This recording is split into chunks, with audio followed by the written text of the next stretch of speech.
If you're thinking about becoming a firefighter in the United States, there are a few important steps you'll need to follow. Let's walk through the process. First, make sure you meet the basic requirements. You'll need to be at least 18 years old and have a valid driver's license. Some departments also set an upper age limit, usually somewhere between 28 and 35.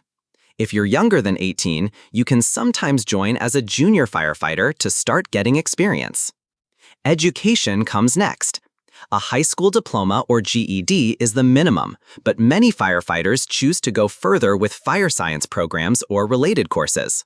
Getting certified as an EMT or paramedic is also a big advantage, since a lot of emergencies firefighters respond to are medical calls. Physical fitness is a huge part of the job. Most departments use the Candidate Physical Ability Test, or CPAT. It measures your ability to do things like climb stairs, drag hoses, carry equipment, raise ladders, and perform rescues. There are also written exams. These usually include problem solving, reading comprehension, and basic math questions. Preparing ahead of time will make the process much easier. Once you apply, you'll go through background checks.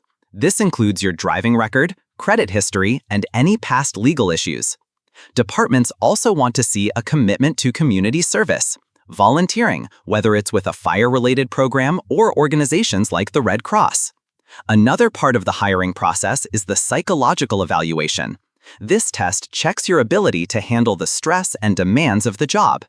To stand out, consider earning certifications like Firefighter I or II before you apply. Some people do this through volunteer fire departments or training academies. Finally, prepare for interviews. Expect questions like why you want to be a firefighter and how you've shown teamwork or leadership in the past.